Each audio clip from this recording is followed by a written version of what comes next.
Jadi sahabat terindah itu pergaulannya tidak dibatasi dengan status sosial. Jadi kalau Anda punya teman yang memberikan perhatian lebih dengan status sosialnya, itu belum menjadi sahabat yang sejati. Karena contoh dalam Islam, persahabatan itu tidak diukur dengan status sosial, tapi diukur dengan bagaimana cinta kita bisa diterjemahkan melalui perhatian yang terbaik yang mendekatkan sahabat itu pada Allah Subhanahu wa taala. Itu poinnya. Ya, dan itu perilaku ya, bukan modus ya. Hati-hati ya. Hati-hati bukan modusnya. Ayo kita mendekat kepada Allah. Modus, cek dulu gitu ya. Salatnya benar enggak, latar belakangnya bagaimana dan sebagainya. Baik. Karena cintaku kepadamu, aku akan berikan satu doa yang dibacakan setiap selesai salat. Ya. Jadi kalimat fi kulli duburi shalah ya bimakna ba'da salam ijma'an. Kata para ulama yang dimaksud setelah selesai salam. Di assalamualaikum warahmatullah, assalamualaikum warahmatullah, selesai, kemudian biasa ada zikir kan, berdoa. Ya, jadi doa setelah salam dalam sholat itu ada, dan itu hadisnya dari Nabi dan ijma', para sahabat meriwayatkan itu. Jelas? Nah, ini sekaligus juga mengoreksi, meluruskan. Ada pendapat mengatakan nggak boleh atau tidak dibenarkan berdoa setelah sholat. Tidak, ternyata riwayatnya ada. Riwayatnya ada di kitab sahih tersambung. Nah ini mungkin belum ketemu aja mungkin hadisnya sama teman-teman. Nyambung kembali, apa doanya? Yuk, saya bacakan di sini ada 2 doa saja karena waktunya terbatas. 1. Allahumma a'inni ala dzikrika wa syukrika wa husni ibadatik. 1. Saya tuliskan ya. Teman-teman saya ijazahkan. Nanti boleh dibaca ya.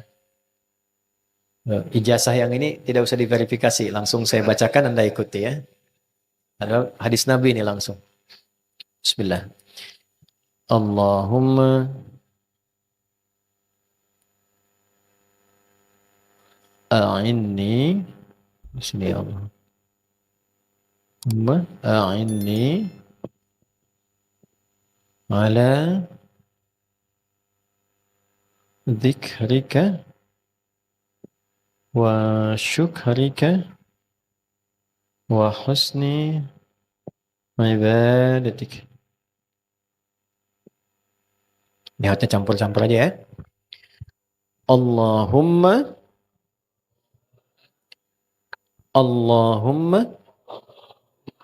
a'inni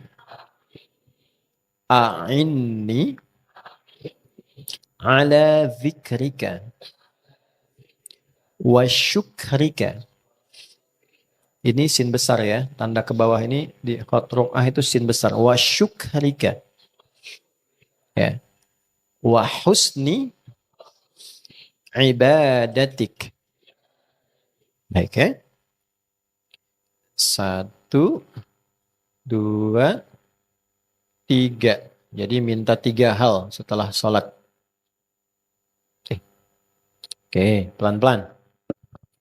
Kita masuk ke adabnya dulu. Allahumma. Oke. Gak usah diulang.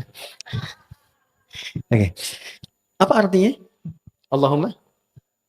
Ya Allah. Apa artinya ya Allah? Allahumma. Baik. Allahumma itu bentuk halus dan tawadhu dari kata ya Allah. Oke. Ya Allah itu bentuk netral, kalimat netral yang secara fitrah ditanamkan pada jiwa manusia untuk keluar, diekspresikan saat mendapati situasi-situasi tertentu. Ya Allah, untuk mengkonfirmasi dia makhluk yang bertuhan. Itu fitrahnya demikian. La yaqulunallah, dia akan berkata ya Allah. Contoh, teman-teman yang perempuan, ibu misalnya, mau keluar, terus mendung gelap gitu kan, apa yang diucapkan? Ya Allah, mendung kan? Nah, terus mau keluar, mau berangkat nih pengajian sekarang, lihat macet tuh, apa komennya? Ya Allah, macet, kan? Gitu kan? Itu fitrah kan? Dia keluar, bisa ekspresinya itu yang standar, bisa Allahu Akbar, macam-macam. Ya, saya pernah lihat satu tayangan di video di YouTube, ada di agama teman-teman kita di agama lain, di tempat ibadahnya, terus tokohnya sedang khutbah, tiba-tiba gempa. Tuh jamaahnya bilang, Allahu Akbar, katanya. Secara fitrah keluarnya. Nah, jadi kata-kata ya Allah itu konfirmasi kita bertuhan. Bahkan kepeleset pun bilang ya Allah kan. Jalan kepeleset kan ya Allah gitu ya. Itu konfirmasi kita bertuhan. Makanya itu kalimat netral yang umum. Nah, dalam doa kalau kita ingin lembutkan kalimatnya pada bentuk tawadhu yang merendahkan diri kita, doa itu kan minta dari yang rendah ke yang tinggi kan? Nah, maka bagaimana adabnya supaya kita merendahkan, menjatuhkan kepasrahan kita kepada yang punya segalanya. Maka Nabi mengajarkan satu kalimat dalam bahasa Arab namanya Allahumma. Oke, maka adabnya ketika diucapkan Allahumma itu jangan meninggi. Catat kalimat ini ya. Seseorang yang semakin meninggi, Allah pasti rendahkan serendah-rendahnya. Tapi ketika seorang hamba merendah, Allah angkat-angkat setinggi-tingginya. Itulah kenapa Allahumma itu penting sebagai adab yang mengajarkan pada kita dan mengkonfirmasi kalau berdoa, rendahkan dulu diri kita dan merasakan bahwa kita ini butuh. Gitu. Dan itu sudah fitrah. Anda mau jadi pejabat pun, setinggi apapun pasti berdoa. Presiden aja berdoa kok. Orang kaya sekaya apapun pasti berdoa juga.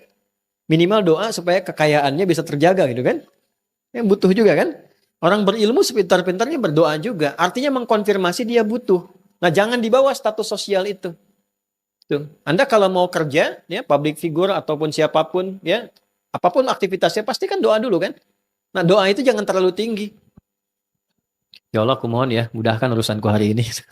Nah, itu masih umum. Kalau sudah Allahumma, itu merendah. Allahumma, rendahkan diri kita. Oke, satu. Ini agak mahal ya. Ini ilmunya agak mahal yang diajarkan pada kita. Saya hanya menyampaikan kembali. A'inni. Ini asalnya dari kata a'in. Gini, a'in. Kemudian ditambahkan nun. Sambungkan dengan kepasrahan diri. Nunnya ini nunul wiqayah, penyambung untuk menguatkan jiwa. Maksudnya apa? Kalau berdoa, mesti yakin. Koneksikan diri kita dengan Allah sepenuhnya dan hadirkan keyakinan. Jangan ragu.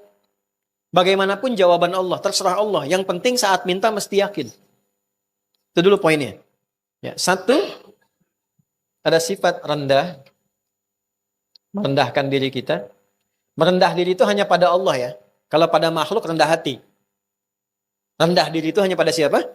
Allah. Karena kita merendahkan diri sepenuhnya. Sujud itu kan menapakkan yang terhormat di kepala ke lantai. Itu kan perendahan diri sepenuhnya.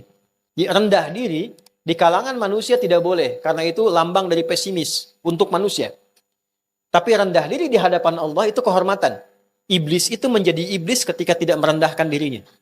Disuruh sujud dia nggak mau. Disuruh sujud dia menolak. Baik ya? Nah kita bedanya dengan makhluk tadi, kita diminta merendah, kita merendah. Adab doa, rendahkan dirimu sepenuhnya. Yang kedua, hadirkan keyakinan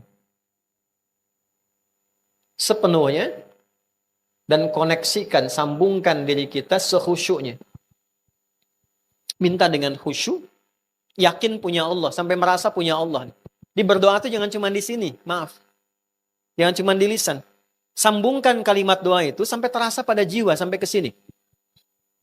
Ya, sampai kita merasa doa itu hadir pada jiwa kita, sampai di sini. Di tiga ini ya, ini penting sekali. Ini hal yang paling dasar, jangan sampai begini. Nanti setelah diajarkan, Anda tanya, Ustadz, saya sudah minta kok nggak dikabulkan. Yang saya khawatirkan, bukan masalah permintaannya, adabnya hilang. Ini nggak ada. Baik ya, jadi yang pertama, rendahkan diri kita. Yang kedua, hadirkan keyakinan pada jiwa kita dengan seyakin-yakinnya bahwa hanya Allah yang mampu mengabulkan doa ini. Bukan yang lain. Baik ya?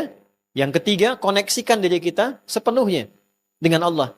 Makanya salah satu keterangan, doa disampaikan setelah sholat. Kenapa pasca sholat? Karena sedang terkoneksi, baru dilatih. Kan dalam sholat itu bahasa Arab untuk mewakili makna terhubung, tersambung. Dari kata silah, wasola, sampai. Silah itu koneksi yang kuat yang sulit diputuskan. Kenapa ibadah ini disebut sholat? Karena sholat itu menghubungkan kita dengan Allah sehingga terhubung dan sulit dipisahkan. Ciri orang berhasil sholat, pasca sholat, dia punya hubungan, keterhubungan dengan Allah. Ingat. Ingat itu kan terhubung. Di mana ditemukan surat 4. Ayat berapa? 103. فَإِذَا قَضَيْتُمُ الصَّلَاةَ Maka jika Anda telah tuntas mengerjakan sholat, fadhkurullah, cepat terkoneksilah. Kalau Anda berhenti di sini, fa'idha qadaitumus shalah, jika Anda telah menyelesaikan sholat, ini makna yang pertama, ada orang yang hanya sholat untuk menyelesaikan kewajiban formalnya saja. Dia tak peduli apakah khusyuk atau tidak. Yang penting sudah sholat. Ya. Nah, kalau nggak disebutkan kapan, siapa, dan di mana, ini menunjukkan di setiap masa akan ada orangnya. Dan setiap orang akan ada masanya. Jadi akan ada orang yang sholat, yang penting prinsipnya, yang penting udah sholat. Menggugurkan kewajiban. Dia tidak terlalu berpikir apakah sholat itu bermanfaat untuk dia atau tidak. Ada berkahnya atau tidak. Yang penting saya udah sholat. Jelas? Baik, teruskan. Fadhkurullaha, sholat yang sukses itu, yang segera mengoneksikan diri kita kepada Allah. Tersambung. Qiyaman, baik dalam kondisi sedang berdiri. Nah, ini poinnya. Wa qu'udan, sedang duduk, wa ala junubikum. Jadi pasca sholat, harusnya tersambung dengan Allah, ingat nih. Itu fungsinya sholat. Jadi ketika kembali ke pekerjaan, ingat Allah. Jadi Anda tidak akan mungkin memilih pekerjaan yang nggak Allah senangi. Terus masuk ke tubuh, nggak mungkin bicara sesuatu yang nggak Allah suka. Berbohong itu nggak mungkin, orang sholat berbohong nggak mungkin. Mustahil, kenapa? Karena tersambung dengan Allah. Dipantau. Nggak mungkin melangkah pada tempat-tempat yang tidak baik. Karena tersambung, terkoneksi dengan Allah. Kan nggak ada penjahat baca bismillah dulu kan, setelah akan beraksi kan. Ada orang korupsi baca bismillah, kan nggak ada. Jadi kan? Kenapa? Karena konektivitas itu tidak akan mungkin bersanding dengan kemaksiatan. Maka dari itu, ketika disambungkan ke sini, pastikan lu terhubung. Ya, satu, setelah merasa nyaman, merasa punya Allah, kita merendah, baru kita bacakan. Nah, yang diminta itu 3. 1, Allahumma a'inni. A'in itu beda dengan misalnya asta'in. Iyyaka na'budu wa iyyaka nas. A'in itu permohonan ingin cepat. Ya Allah, aku yakin dengan kuasa-Mu. Aku yakin hanya Engkau-lah satu-satunya Tuhan yang aku sembah yang akan menjawab doaku. Aku mohon ya Allah, lekaslah, percepatlah, anugerahkanlah kepadaku dengan cepat hal berikut ini. Nah, teman-teman nanti coba cek ya, setiap nabi yang berdoa di dalam Al-Quran, yang ditampilkan maksudnya dalam Al-Quran, itu algoritmanya tidak keluar dari 3 bagian ini. Mereka punya keyakinan yang luar biasa, mereka khusyuk terkoneksi dengan Allah dan merendahkan diri kepada Allah dengan harapan yang kuat. Nanti Anda bisa cek setiap doa-doa, di antaranya terkumpul di satu surah, misalnya Al-Anbiya, surah 21, dari ayat 83 sampai 90. Ada doanya Nabi Zakaria, doanya Nabi Ayyub, doanya Nabi Yunus, doanya Sayyidah Maryam, dikumpulkan di situ. Dengan 3 pembuka ini. Oke, sudah paham, kita masuk pada bab yang ini. 1, A'inni ala dzikrika. Ya Allah, aku mohon padamu dengan segala kerendahan diriku sebagai hamba. Dengan keyakinanku bahwa Engkau pengabul doa. Mohon ya Allah, anugerahkan padaku dengan segera. 1, kemampuan untuk selalu terhubung denganmu. Kemampuan untuk selalu terhubung denganmu. Berzikir kepadamu. Zikir itu terhubung. Saya kasih logika begini. Saya terhubung misal saja ya. Belum tentu realitanya demikian. Saya terhubung dengan presiden misalnya. Punya koneksi. Mudah nggak saya beraktivitas? Sangat mudah, karena punya akses ke presiden. Ya, mau masuk kementerian, diminta ID, telepon presiden. Ya kan? Ya, ada butuh sesuatu dipersulit, punya akses dan orang tahu, oh dekat presiden, nggak dibilang pun langsung dipermudah. Bagaimana yang dekat dengan Allah? Yang tidak ada batas dalam pemberian, tidak punya sulit dalam pemberian solusi. Nah, maka pesan penting yang pertama ini adalah terkoneksi dengan Allah sesungguhnya memberikan kemudahan dalam berkehidupan. Jadi ketika Nabi mengajarkan 1 bagian, ya, itu sebetulnya ingin memberikan gambaran kepada kita untuk memudahkan kehidupan kita apapun profesi dan aktivitas yang dijalani. Intinya adalah berupaya tersambung sampai kita merasa punya Allah. Itu nggak mudah, teman-teman. Jadi kalau hidupnya ingin mudah, kesimpulan cepat ya, Kalau hidup ingin mudah, tersambunglah sampai kita bisa menyimpulkan saya punya Allah. Itu mahal sekali. Nggak bisa dinilai apapun. Jadi kalau sudah merasa punya Allah, segalanya kecil. Masalah seberat apapun, kalau saya, Anda, kita merasa punya Allah, itu ringan. Masih ada Allah, pasti selesai kok. Gitu. Kontrak belum beres, ada Allah. Allah pasti berikan yang terbaik daripada ini, dan disiapkannya lebih daripada ini. Nah itu poin yang tertinggi itu. Jadi kalau sudah terkoneksi dengan Allah dan punya Allah, dan itu yang kurang sekarang. Kenapa dicurhatkannya di media sosial? Ditumpahkannya di podcast. Saya ingatkan ya sama teman-teman semua nih, kalau masih ingin belajar nih dengan baik, jangan mencurhatkan dan menumpahkan informasi sensitif yang penting di ranah publik yang terbuka. Karena saat persoalan itu selesai secara personal, kita tidak bisa menyelesaikan itu dan meralatnya secara sosial. Dan di era sekarang itu diakses oleh keturunan berikutnya. Kalau punya masalah, ada bagian yang bahkan Allah declare-nya begini, aku sudah tutup, kenapa engkau buka? Di antaranya masalah rumah tangga.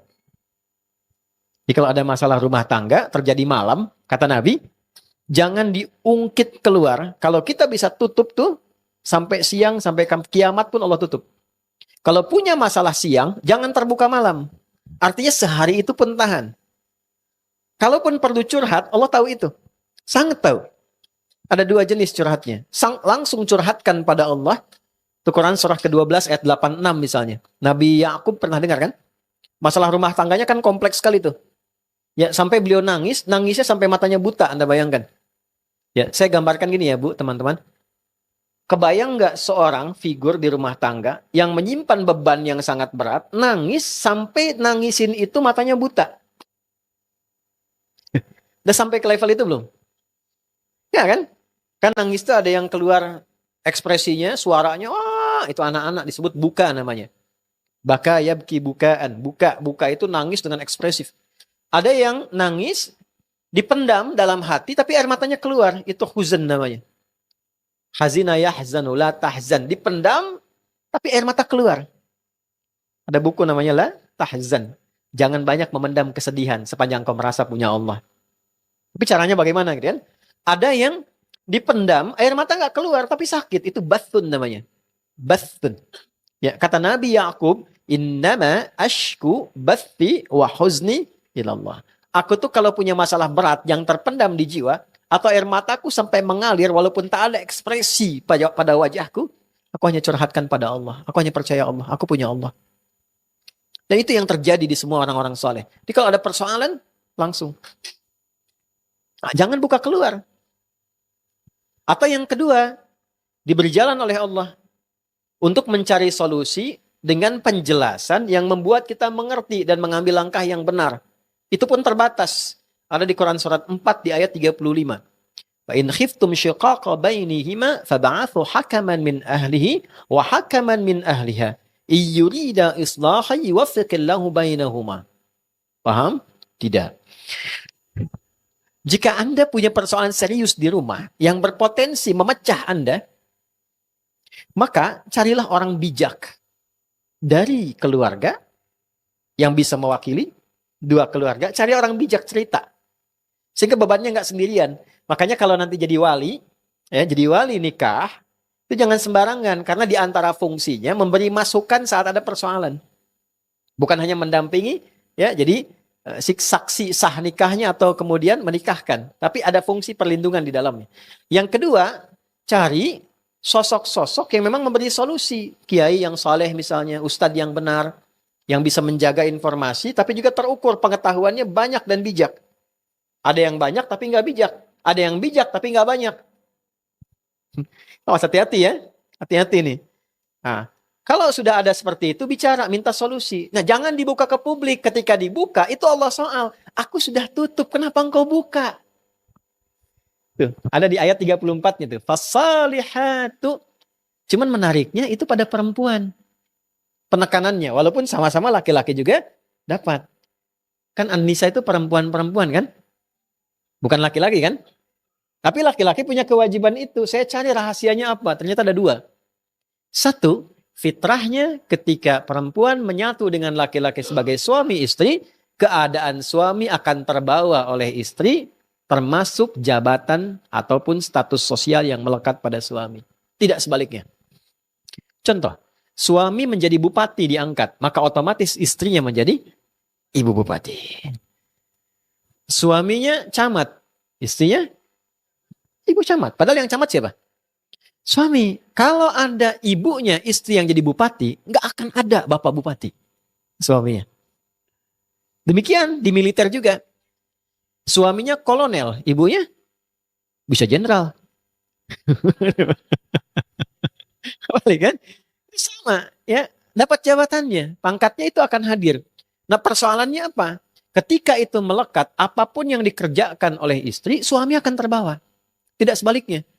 Suami punya jabatan misalnya kan, jabatan publik. Istri misalnya pamer, flexing, macam-macam dan sebagainya. Ada masalah yang jadi pekerjaan oleh istri yang terkena suami.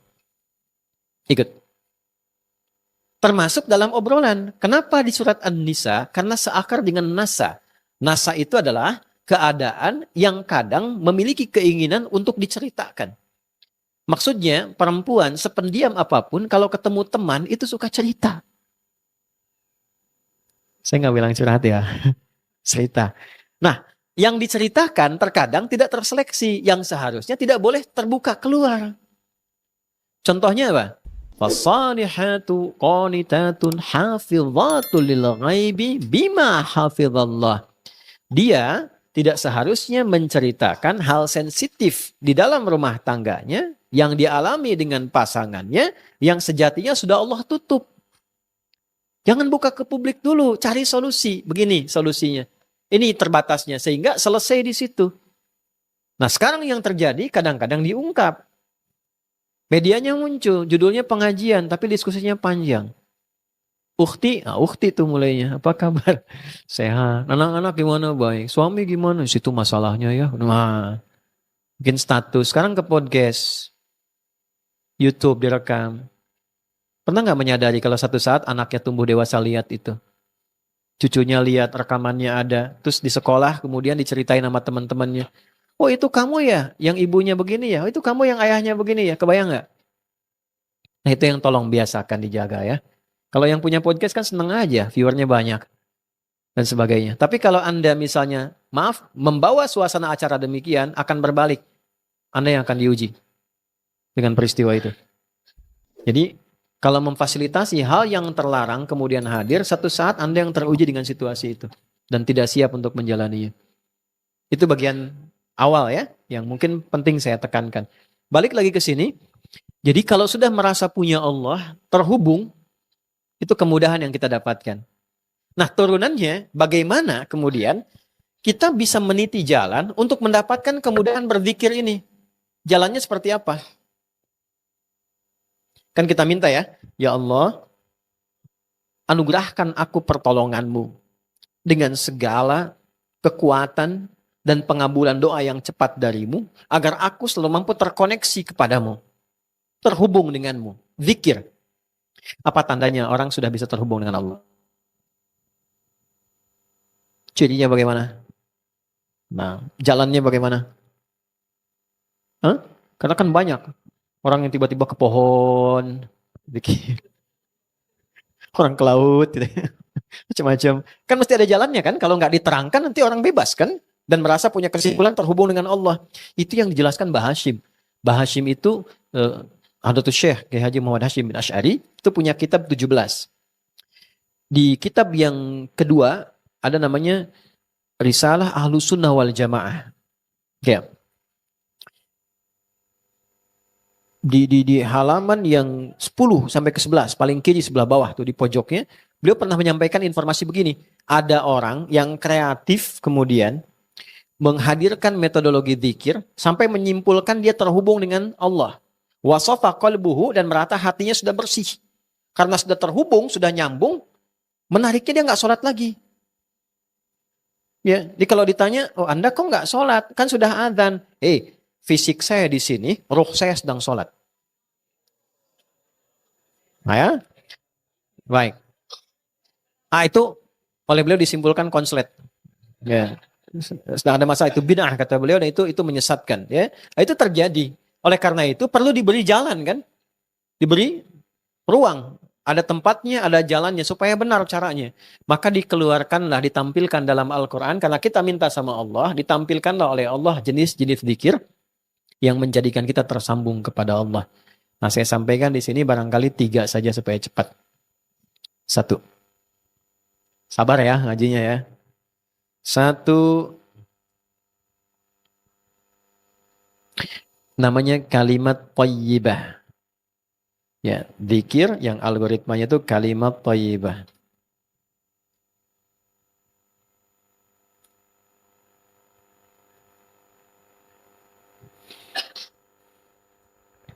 Oke. Bentuknya, bentuk kalimatnya cari sesuai kebutuhan. Misal, bisa al-asmaul husna. Dalilnya Quran surat 17, Al-Isra di ayat 110. Qulid Allah awid ar-Rahman ayyamma tad'u falahul asmaul husna. Jika Anda ingin terkoneksi dengan Allah atau bahkan minta solusi, berdoa, ingin tersambung, sebut Allah, ya Allah, ya Allah, boleh. Atau Ar-Rahman, ya Rahman, ya Rahman, atau pilih satu nama yang sesuai dengan kebutuhan kita, dan dengan itu Allah jawab sesuai dengan masalah kita. Namanya Al-Asma'ul Husna. Husna itu bukan sekedar indah. Husna itu seakar dengan hasanun, hasanun, hasanah, husnun, ihsanun. Nama yang mengandung sifat keagungan Allah yang indah, yang mengabulkan setiap persoalan yang dirasakan oleh hamba dan diberikan jawaban sesuai dengan kebutuhan persoalan itu.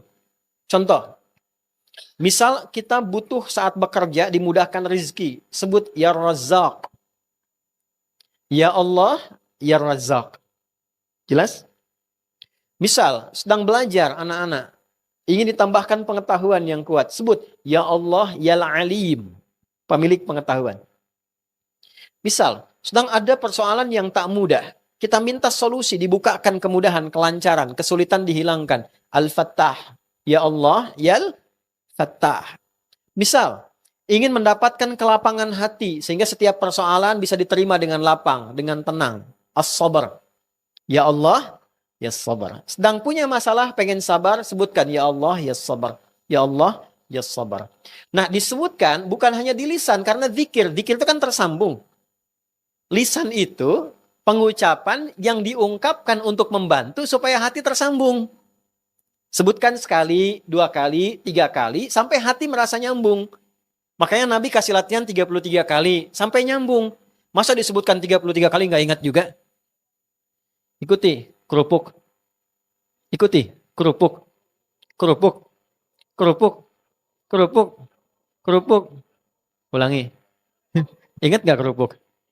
5 kali. Masa subhanallah, alhamdulillah 33 kali nggak ingat Allah juga? Butuh berapa kali lagi? Ya, nah, kadang setiap kita bisa berbeda. Makanya ada orang datang, ulama yang tahu, yang peka bilang, baca 100 kali ya. Yang ini baca 20 kali ya. Ini baca 30 kali ya. Kenapa? Dengan latihan sampai ke situ hati nyambung. Jelas ya? Nah, tapi baca sesuai kebutuhan. Ingin menghafal Al-Asmaul Husna nggak apa-apa. Tapi kalau ingin mohon, cari yang paling efektif, yang sesuai dengan kebutuhan kita. Ya, kalau nggak butuh ya sober, nah minta masalah tuh. Karena lawannya kan masalah. Gitu ya? Paham ya? Oke. Misal yang kedua. Ada lagi misalnya kita ingin meminta kesuksesan yang membuat segala itu menghadirkan keindahan, kebahagiaan, dan Allah ridha. Masya Allah. Ya, Masya Allah. Ingin dibebaskan dari was-was yang membuat kita sering ragu dalam ibadah. Subhanallah. Ingin diberikan kelapangan syukur. Dengan syukur itu nikmat nambah terus. Alhamdulillah. Latihan sampai kita tersambung dengan Allah. Itu kalimat thayyibah. Itu latihannya. 2. Al-Quran. Oh, nggak ada yang lebih indah dari Al-Quran.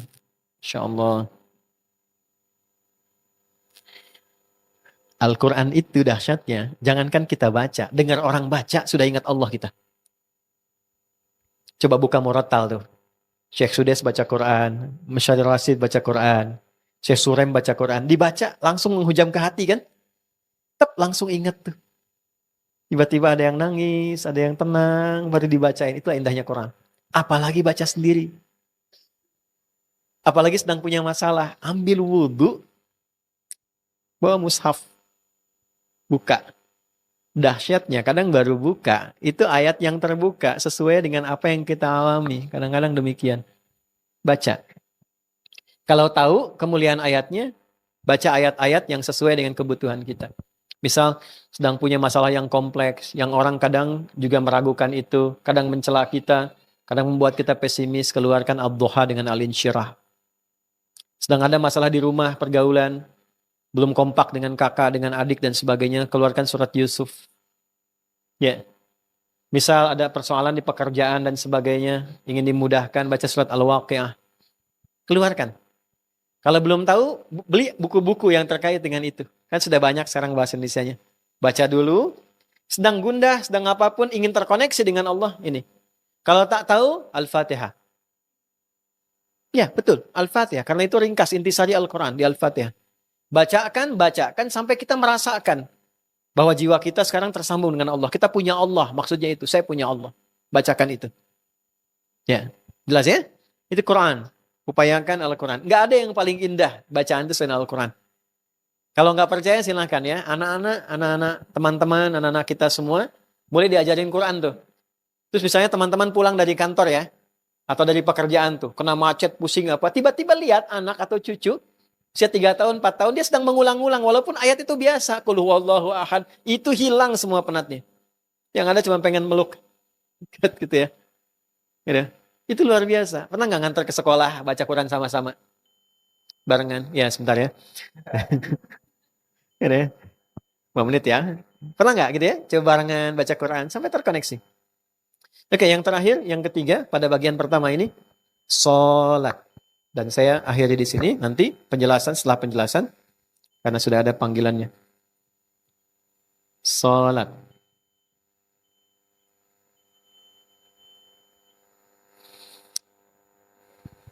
Oke, tadi waktu saya tanya manfaat zikir, ada jawaban tenang di sini. Itu dalilnya Quran surah 13 ayat 28.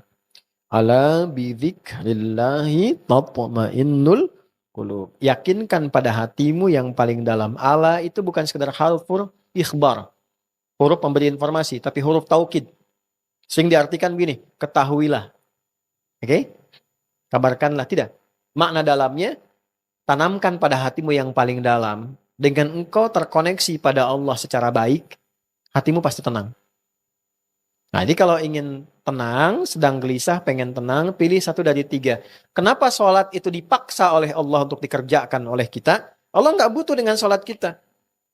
Semuka langit dan bumi nggak sujud dan ruku kepada Allah, tetap tidak akan menurunkan status Allah sebagai Tuhan. Allah tetap Tuhan. Yang butuh kita. Apa di antara manfaat sholat itu? Yang paling pokok adalah memberikan ketenangan pada jiwa. Gitu. Karena ketenangan itu yang paling inti. Anda kerja, gajinya banyak tapi nggak tenang, nggak akan nyaman. Di rumah tangga hasil suami banyak rumah luas, kendaraan banyak, tapi Anda nggak tenang, nggak enak rumah tangganya. Makanya kenapa sakinah itu mendahului mawaddah. Padahal mawaddah bentuknya jamak. Madah jadi mawaddah. Mawaddah itu perlimpahan harta benda yang membuat nyaman berumah tangga. Banyak harta, tapi kenapa sakinah duluan? Karena mawaddah, walaupun terkumpul banyak melimpah, kalau tidak ada sakinah, hati tetap gelisah. Pasang status tuh. Ya? Makanya kan sering saya tawarkan kan, Anda boleh pilih kan? Nggak ada yang ketiga, pilih mana? Kaya tapi gelisah, atau miskin tapi tenang? Nggak ada pilihan ketiga. Oke, kaya tapi tenang kan? Karena ketenangan nomor 1. Nah, untuk dapat tenang itu Allah kasih solusi. Kenapa? Di sini zikir ditampilkan, dengan zikir terkoneksi pada Allah, hatimu pasti tenang. Sampai merasa punya Allah. Jalannya bagaimana? Sholat. Dari mana tahu kalau sholat itu bagian dari skema mengoneksikan pada Allah? Di Quran surah 20, Thaha ayat ke-14. Innani anallahu la ilaha illa ana fa'budni wa aqimis salata li dzikri. Yakinkan pada jiwamu yang paling dalam, akulah Tuhan, akulah Allah, Tuhan yang paling hak dipertuhankan dan disembah. Sembah aku dengan cara menunaikan sholat supaya terkoneksi padaku. Jadi Allah itu bukan nama sifat, Allah itu nama Tuhan. Ya, kalimatnya bukan begini ya. Ya, Allahku X, siapa Allahmu? Itu keliru. Karena Allah itu nama Tuhan, bukan sifat. Tuhan saya namanya Allah. Tuhan Anda siapa? Gitu ya. Allah itu dari bahasa Arab. Jadi karena dari bahasa Arab menunjukkan zat, nama khusus zat. Gitu ya, yang diperkenalkan pun oleh pemiliknya. Jadi nggak bisa ditiru. Makanya kalaupun diambil oleh makhluk nama itu, makhluknya akan dikecam oleh semesta. Coba deh misalnya ada orang lahir namanya Allah tuh, langsung dikecam itu. Kan nggak boleh diambil. Dan uniknya setiap dihilangkan hurufnya kembali pada pemiliknya. Ya. Ini kan Allah kan begini tulisannya. Ya kan? Anda hilangkan satu misalnya sini. Tuh. Baca. Lillahi ma fis samawati wa ma fil ard. Balik kepada pemiliknya. Hilangkan lamnya satu, otomatis tasydid hilang, tasdidnya hilang. Apa? Lahu mulkus samawati wal ard. Kembali pada pemiliknya. Hilangkan la-nya, tinggal apa?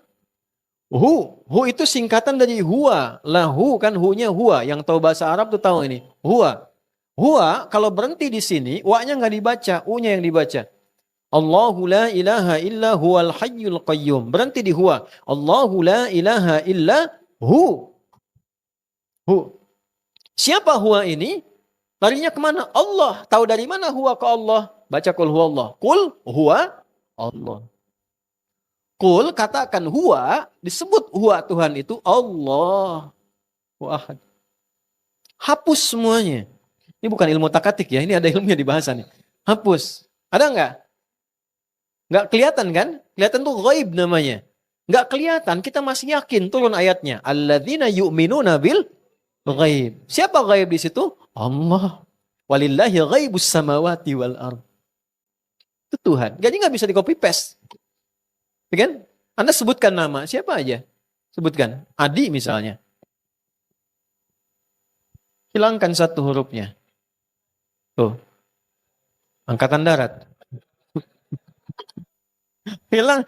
Udah nggak ada maknanya. Hilang ya selesai orangnya. Ya kan? Nah itu sampai ke titik itu teman-teman. Jadi ini menarik ya. Kemudian Allah katakan sembah aku lewat sholat. Kenapa sholat? Wa aqimis sholata lidzikri. Sholat supaya kalian bisa dzikir, terkoneksi denganku. Nah sholat itu menghimpun semua jenis dzikir. Kalimat thayyibah ada dalam sholat. Ada subhanallah dalam sholat? Ada. Kalau nggak ada berarti Anda saat ruku sujud nggak baca tuh. Alhamdulillah ada? Ada. Kalau nggak baca berarti Al-Fatihahnya kurang kan? Allahu Akbar ada? Kalau nggak baca berarti takbirnya nggak ada tuh. Ya kan? Kalimat thayyibah ada semua. Istighfar ada? Ada. Dalam ruku sujud ada istighfar. Duduk di antara dua sujud kalimat pertama istighfar. Rabbighfir, firli. Ada semua. Quran ada nggak dalam sholat? Ada. Al-Fatihah, Al-Quran. Baca surat, Al-Quran. Jadi semua yang terkait dengan sholat, itulah fungsi koneksi sesungguhnya dalam sholat. Itulah kenapa kita dipaksa sholat. Supaya terkoneksi, supaya hatinya tenang, supaya hidupnya mudah. Saking dahsyatnya, semua yang terkait dengan sholat bikin tenang. Masjid itu tempat sholat. Masuk masjid, tenangnya luar biasa. Antum pilih ya. Pilih nih. Sedang ada pekerjaan, terus tiba-tiba ke rumah. Masuk rumah ketemu istri. Dengan masuk masjid kosong, gak ada orang. Tenang mana?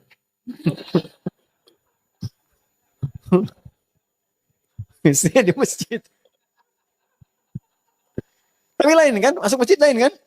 Tenang kan? Masuk masjid tenang, duduk, nyaman, dan sebagainya. Jadi semua yang terkait dengan sholat enak. Gaul sama orang-orang sholat pun tenang.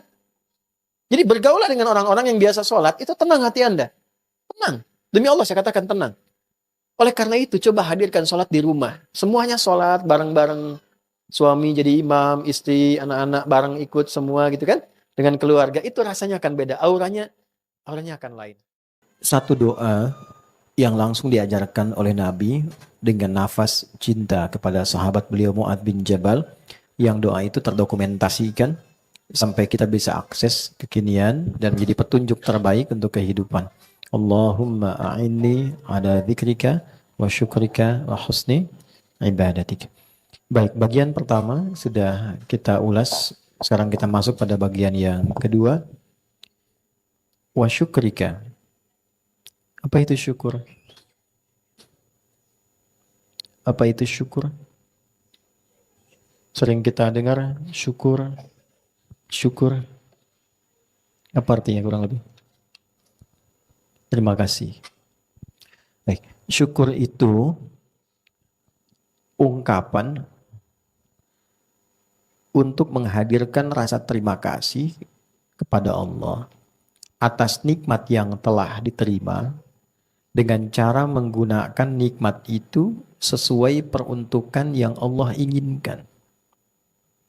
Jadi bagian ujungnya tolong di highlight ya. Ungkapan terima kasih kepada Allah atas nikmat yang telah diberikan dengan cara menggunakan nikmat itu sesuai peruntukan yang Allah inginkan. Contoh, mata kita bisa memandang jernih, bagus, sehat. Bersyukur gak? Nah, sekarang kita terapkan. Bagaimana cara bersyukurnya? Kalau sekedar mengatakan terima kasih ya Allah, itu belum syukur. Cara bersyukurnya adalah kita coba gunakan mata ini untuk memandang sesuai peruntukan yang Allah tetapkan. Misal, Allah ingin mata ini hanya memandang yang baik-baik saja. Ketika yang dipandang oleh mata tidak baik, dipalingkan. Memalingkan pandangan dari objek yang tak baik menurut Allah, itu disebut syukur. Namanya ghaddul basar. Baik ya? Itu ada di Al-Quran surah ke-24 ayat 30 untuk laki-laki, ayat 31 untuk perempuan. Itulah bentuk syukurnya. Kita diberikan lisan masih bisa bertutur, bicaranya jelas, memahamkan, mudah. Cara bersyukurnya, gunakan lisan itu untuk bertutur seperti yang Allah inginkan. Nabi misalnya memberikan penjelasan singkat tapi padat. Man kana yu'minu billahi wal yaumil akhir falyaqul khaira aw liyasmut. Siapa yang yakin dengan Allah sebagai Tuhan dan dia merasa akan dievaluasi di hari kiamat kelak, maka gunakan fungsi lisannya untuk bertutur yang baik saja. Kalau tak bisa, coba dia tahan untuk bicara. Diam. Diam itu emas. Kapan diam jadi emas? Ketika yang dibicarakan itu tak perlu diungkapkan, itu emas. Tapi ketika yang kita bicarakan itu baik, nah kebaikan itu yang dibagi. Nah, itulah syukurnya. Jadi kalau lisan digunakan pada segala hal untuk dibicarakan, terlebih pada sesuatu yang terlarang, itu belum syukur, walaupun mulutnya sehat. Terbayang ya? Sekarang tinggal dipraktekkan konsep ini pada setiap bagian elemen kehidupan kita. Bersyukur dengan tubuh dulu semuanya. Karena ini kan akan dihisap. Ya, bagaimana bentuk syukurnya pakaian?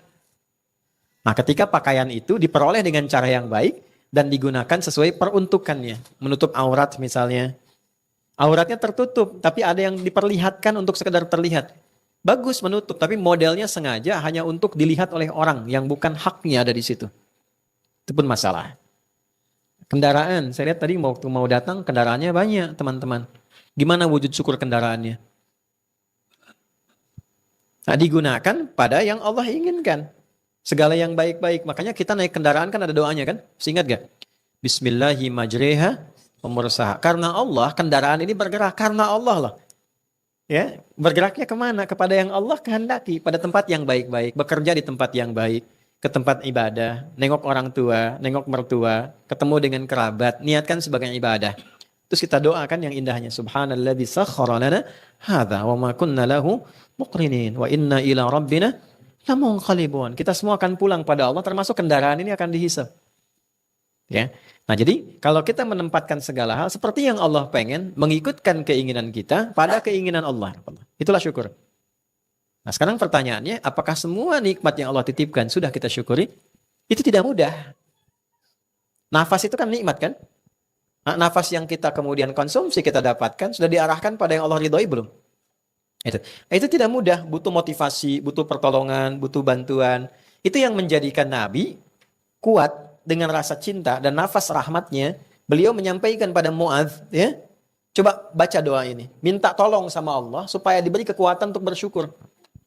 Apa manfaatnya syukur dalam hidup? Turun di Quran surah 14 ayat 7 itu. Wa idz ta'adzana rabbukum la in syakartum la azidannakum. Ternyata syukur itu menambah nikmat. Jadi persamaannya syukur itu bukan sama dengan, tapi tambah nikmat. Tuh. Syukur menambah nikmat, menambah lagi. Apa yang kita dapatkan, ini hebatnya ya. Menambahnya kan pada nikmatnya. Jadi tidak harus bertambah materinya, tapi kenikmatan atas materi itu terus bertambah. Senang nggak dapat handphone baru? Senang kan? Nah, mau nggak kesenangannya bertambah walaupun handphonenya masih itu? Itu mahal loh. Ada yang punya handphone baru tapi nggak bisa menikmatinya. Fiturnya banyak tapi nggak bisa menggunakan. Apa bedanya dengan yang lama yang cuma buat pakai nelpon sama SMS? Kalau fungsinya sama kan? Ya kan? Nah, jadi ada orang yang memiliki yang biasa-biasa tapi menikmati. Itu fungsinya syukur tuh di situ. Bagaimana menikmati semua yang Allah karuniakan pada kita untuk menjalani kehidupan. Kalau sudah seperti itu, enak, nyaman hidupnya. Pada akhirnya nanti sesuai kebutuhan, tidak melulu mencukupi keinginan. Kalau sudah seperti itu, yang dirasakan, yang hadir itu semua nikmat semua. Jadi mencarinya itu kebutuhan. Gini, kalau Anda mau minum, apa fungsi minum? Menghilangkan haus. Artinya minum itu untuk menghilangkan haus. Kebutuhan kan? Syahwat masuk pada kebutuhan itu, memberi warna. Ah, minumnya pengen misalnya teh. Tehnya yang manis. Minumnya pengen kopi. Minumnya pengen jus. Nah, yang memberikan variasi pada minuman itu fungsi syahwat. Untuk memberikan keragaman. Kenyamanan. Tapi bukan untuk diikuti. Ketika diikuti jadi keinginan. Syahwat itu keinginan kuat yang selalu pengen dipenuhi. Ketika Anda selalu membawa itu pada keinginan untuk dipenuhi, itu artinya Anda terdominasi oleh syahwat. Bukan kebutuhan lagi, tapi keinginan. Ma, aku pengen nasi goreng tuh. Wah, itu ada depan. Gak pengen yang itu ah. Pengennya yang sana aja tuh. Yang di BSD. Bukan BSD sini, Bekasi sonoan dikit tuh. Enak di sana gitu ya. Malam-malam macet-macet, nyampe sana jam 10 tutup. Ya, itu artinya syahwat, didominasi keinginan. Ada orang-orang yang ketika syukurnya bertambah, kenikmatannya datang terus gitu. Alhamdulillah. Jadi nggak sibuk, nggak capek, nggak lelah. Ketika diberikan yang baru pun kenikmatannya bertambah lagi. Nah, itulah syukur. Jadi bersyukur itu memberikan kelapangan pada jiwa sehingga menikmati setiap keadaan yang ada. Semua netral. Semuanya netral. Netral itu artinya nikmat aja, apa aja nikmat. Ya.